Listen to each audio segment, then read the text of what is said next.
Aquela proposta de terceira via, que já existiu lá atrás, até com Luciano Huck encabeçando, aquele projeto de terceira via, na minha opinião, naufragou. Não foi nem para o papel. E o tiro derradeiro, ou a bala de prata, foi dado pela candidatura Sérgio Moro. E Sérgio Moro começou com o pé na porta. Hoje mesmo esteve com Eduardo Leite, candidato derrotado das prévias tucanas e governador gaúcho. Eduardo Leite, que inclusive foi convidado por Dória para ser seu coordenador de campanha e não aceitou. E também, ao que tudo indica, não será candidato à reeleição. Talvez ele tenha receio de se candidatar à reeleição no estado que nunca reelegeu governador desde 98, quando esse instituto foi colocado na Constituição Federal. Perderam as eleições de governadores, inclusive bem avaliados como Germano Rigoto, e de todos os partidos, PT, MDB, PMDB, PSDB.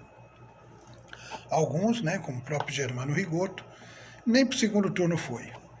E o Rigoto, inclusive, foi pré-candidato, queria ser candidato a presidente pelo PMDB na época. O PMDB acabou não tendo candidato próprio, apoiou a Dilma, e ele não conseguiu nem ir para o segundo turno no Rio Grande do Sul e desapareceu do cenário político nacional. Um governador bem avaliado. Então Leite talvez pense nisso, que seu caminho tenha que ser outro e não o de ser candidato numa reeleição difícil num estado que rejeita esse tipo de instituto. E também um estado oposicionista. Quando o PT era oposição, o Rio Grande do Sul votava no PT. Quando o PT passou a ser governo e o PSDB oposição, em termos de candidatura presidencial, os gaúchos passaram a votar nos tucanos. Então, essa é uma característica do Rio Grande do Sul diferenciada. E o Eduardo Leite, por ser gaúcho e governador de lá, já foi prefeito de Pelotas, conhece muito bem o seu estado. Mas hoje ele esteve com Renata Abreu, presidente do Podemos, e com Sérgio Moro, dizendo, olha, estamos conversando sim. Inclusive a Renata Abreu já havia convidado o Eduardo Leite para ingressar no Podemos antes das prévias tucanas, antes dessa aventura das prévias tucanas, para ele, Leite, ser candidato a presidente pelo Podemos. Ela deu essa legenda e ele acabou não aceitando, mas hoje voltaram a conversar. Então tem muita água para rolar, mas o que fica claro é que hoje existem 3 projetos viáveis: Lula, Jair Bolsonaro e Sérgio Moro. Não tem mais nada. Tem ali o Ciro Gomes, que vai fazer figuração, coadjuvante de luxo, vai colocar tempero na campanha, provavelmente nos debates e tal, mas não tem consistência para ter voto. Não é o candidato hoje, poderia ser, se Haddad fosse candidato pelo PT e tal. Hoje, o Ciro é um candidato sem competitividade. E mais ainda do que o Ciro é o Dória. O Dória eu acho que não vai. O Dória não vai se aventurar nisso. O Dória está tentando arrumar uma vaguinha de vice do Sérgio Moro. Ou alguma coordenação, alguma aglutinação para ele ter destaque, e ter a importância que ele gosta de ter. Então, aquela terceira via de centro, que uniria o MDB, PSDB, o DEM, que agora juntou com o PSL e tal, um ou outro partido do Centrão, esse projeto não existe mais. E Sérgio Moro, por outro lado, ele tem aquela fleuma, tem aquele discurso da moralidade na política. Ele não tem experiência nenhuma política, não tem traquejo político para liderar um movimento de terceira via. Então o movimento é ele. Então é um movimento, como eu falo, que não é um movimento de terceira via, porque é um movimento de adesão. Você vai aderir a Moro, você vai aderir a Bolsonaro, você vai aderir a Lula, Então não é um movimento coletivo, embora, obviamente, ele vai ter que conversar, chamar gente, dialogar, tentar acordos, trazer partidos e tal. Mas alguém imagina qual vai ser o discurso de Moro, ao lado de algumas figuras aí carimbadas. Por exemplo, o Bolsonaro vai estar ao lado de Valdemar Costa Neto, um homem que já foi condenado pelo Mensalão. Mas o Bolsonaro já se desvinculou no poder de presidente, ele já tirou aquela capa, né, que ajudou a elegê-lo, que veio ali do próprio Sérgio Moro, da Lava Jato e tal. Então, o Bolsonaro já não está ligando mais e não tem mais esse discurso. Agora, o Sérgio Moro está herdando isso. Obviamente que só isso não vai bastar, mas ele não vai poder perder isso. Então, eu não sei como vai ser feito essas articulações. E acredito que isso, essa candidatura a Sérgio Moro, embora seja forte para alguns, Sérgio Moro sim é que vai disputar o segundo turno com Lula. Por outro lado, eu acredito que ela vai levar muita gente que está ali no meio, no centro, a cair para um lado do Bolsonaro e outros para cair para o lado do próprio Lula. Né? Por quê? Porque uma candidatura você tem que negociar cargos, você tem que negociar. Isso é normal, né? Se você está chamando, se o Moro vai chamar o PSDB para sua aliança política, né? Não basta oferecer um cargo de vice. Você tem que dizer, olha, o PSDB vai ter 2, 3 pastas, o MDB vai ter isso, né? E aí, Sérgio Moro vai estar com o MDB? Será que o MDB vai embarcar nisso?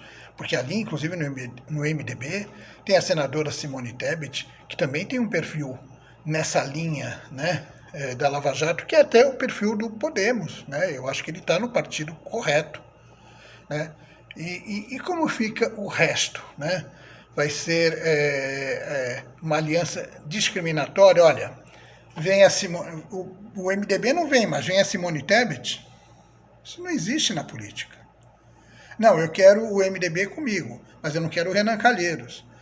Bom, mas o Renan realmente já está realmente com o Lula, deve apoiar o Lula. Mas dei esse exemplo, mas poderia dar outros. Não, eu quero a Semi Neto, mas não quero não sei quem. Né?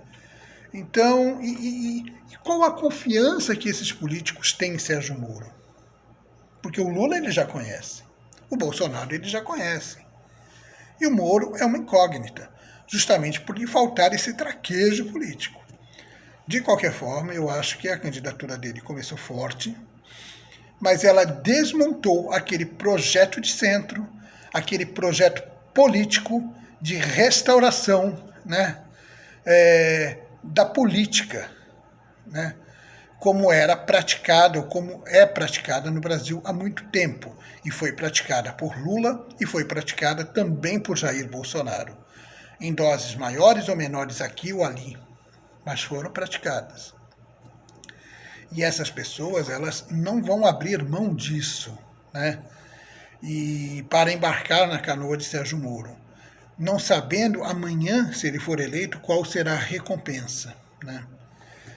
Então, assim, e outra coisa, nós tivemos aventuras de magistrados, como, por exemplo, Wilson Witzel, no Rio de Janeiro, que foi derrubado rapidinho, né? E ele entrou também com esse discurso moralizante, ali na cola do Bolsonaro, e caiu. E eu vou falar, o Wilson Witzel, ele não caiu pelas acusações que envolveram, ele caiu pela falta de articulação política. Ele caiu pela falta de articulação política, né? Porque não foram denúncias assim tão graves. Outros governadores com coisas muito mais graves que estavam ali conseguiram se manter. Ele não conseguiu voto nenhum. Então, o que falta é isso, é esse traquejo, é essa articulação política que Sérgio Moro não tem. Né? A própria Renata Abreu, presidente do Podemos, é uma política, uma deputada que é muito inteligente, capacitada, rápida de articulação, boa nisso, mas também eu não sei se ela tem o tamanho necessário para estar à frente dessas articulações. O Dória talvez tivesse, mas ele não tem a mesma habilidade necessária. O Dória atropela, e muita gente não o vê com bons olhos. Então, o Sérgio Moro precisaria ter alguém ali de muito peso, em articulação política, que talvez consiga trazer, aglutinar essas forças em favor dele. Talvez, será que ele está pensando em Eduardo Leite, que também não tem esse traquejo, né? Mas que está adquirindo, né? Ganhou força ali nas prévias tucanas, pode até ser, né? Ou então algum outro nome. O Álvaro Dias tem traquejo, experiência política. O que o Álvaro Dias não tem mais é que ele não está mais inserido aí no staff da política brasileira, né? O Álvaro Dias está um pouco escanteado, embora seja uma pessoa respeitada. Mas, de qualquer maneira, a candidatura Sérgio Moro está se solidificando, está se fortalecendo. Bolsonaro já percebeu isso, os bolsonaristas também estão de olho bem aberto, porque o homem vem aí para tumultuar o jogo, né? E enterrou a terceira via, né? Esse projeto já não vai mais existir, e a coisa vai realmente caminhar para esse lado. Não acredito que surja mais nenhum candidato, e se surgir apenas, não é nem para fazer coadjuvante, como o Ciro, é para fazer figuração.